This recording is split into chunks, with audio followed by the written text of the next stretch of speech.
Obama's war on Christianity is something that has made headlines of late. It's April of 2015, and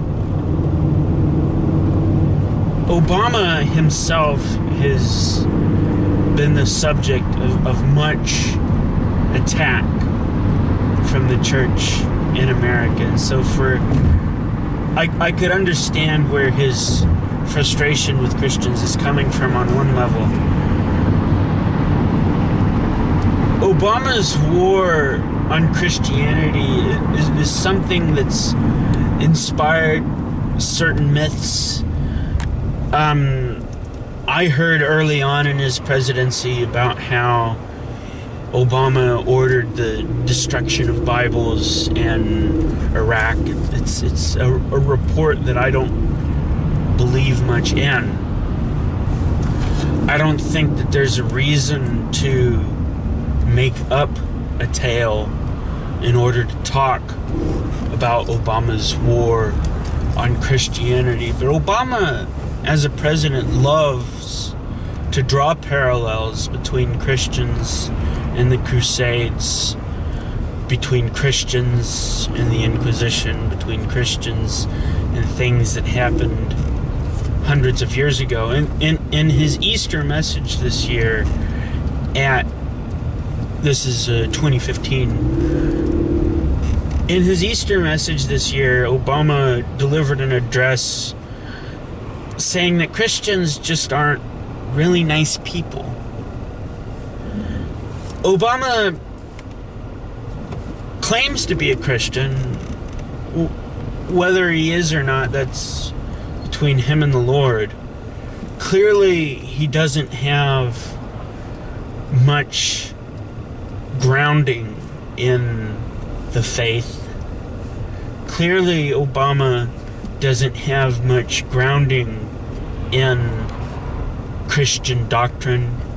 He doesn't understand what the Bible teaches about Christ, and so when Obama speaks about Christ, he twists Christ's words to make it seem as though Christ were somehow supporting Obama's position. But such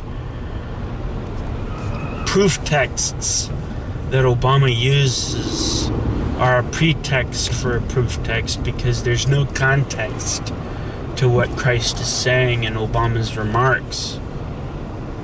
Obama doesn't treat the Bible seriously in his speeches. Obama doesn't understand Christian history in his rhetoric. He compares Christianity with the Inquisition, which is laughable because the Inquisition was an inquisition against my Christian ancestors for their belief in Christ, because they rejected the papists' claim that one man had a cult-like ability to demand anything of his followers because he called himself the Vicar of Christ. It was two Christians that were persecuted in the Inquisition.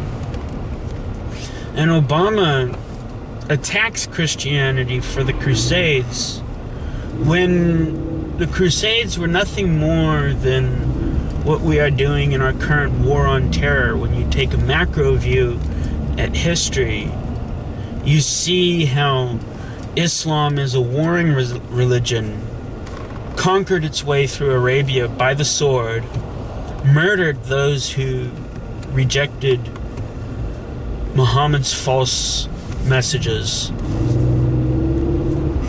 raped the women, and then forced their babies to be raised in Mohammedanism. Muslims then sacked Christian Egypt and taxed well out of the hilt those who refused to convert to Islam, and then progressively made its way closer and closer to Europe until the only person who could unify Europe, Pope Urban II, recognized that there needed to be a united Christian effort to defend Europe against the onslaught of Islam. And in the words of Robert E. Lee, the best defense is good offense. And so they took the opportunity to attack Jerusalem, to free Palestine from Islamic domination. Obama's war on Christianity is not something that he may even be aware of. Obama might be an unwitting ally of the satanic forces in the world that want to attack Christianity. And I don't think that 99% of the people who are part of the war on Christianity have any clue that they are part on a war on Christianity.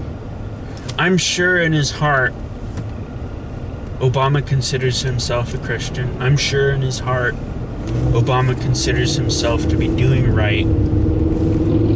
That's the danger of being deceived, is that you don't know that you're deceived.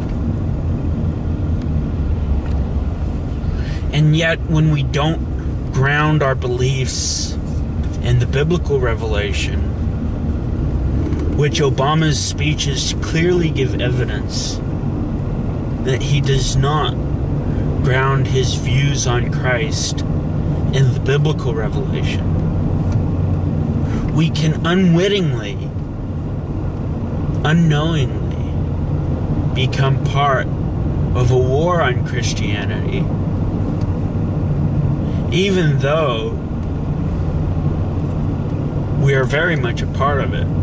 You know, I can unwittingly be a part of the war on Christianity if I give myself over to sin, if I give myself over to something that brings mockery to Christ, if I give myself over to something that brings mockery to the church.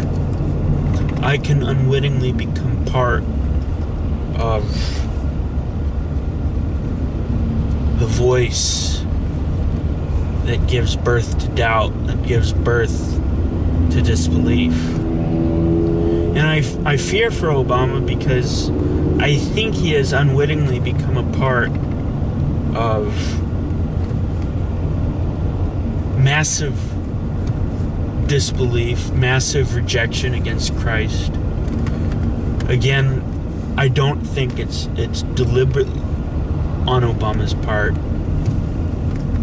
Regardless of where we fall on the political spectrum, we all must pray for Obama, pray that he becomes a better leader, pray that he personally finds a clear place for Christ in his heart, pray that he finds a clear acceptance of biblical values in his life. And that's going to be something that we all have to do if we call ourselves true believers in Jesus.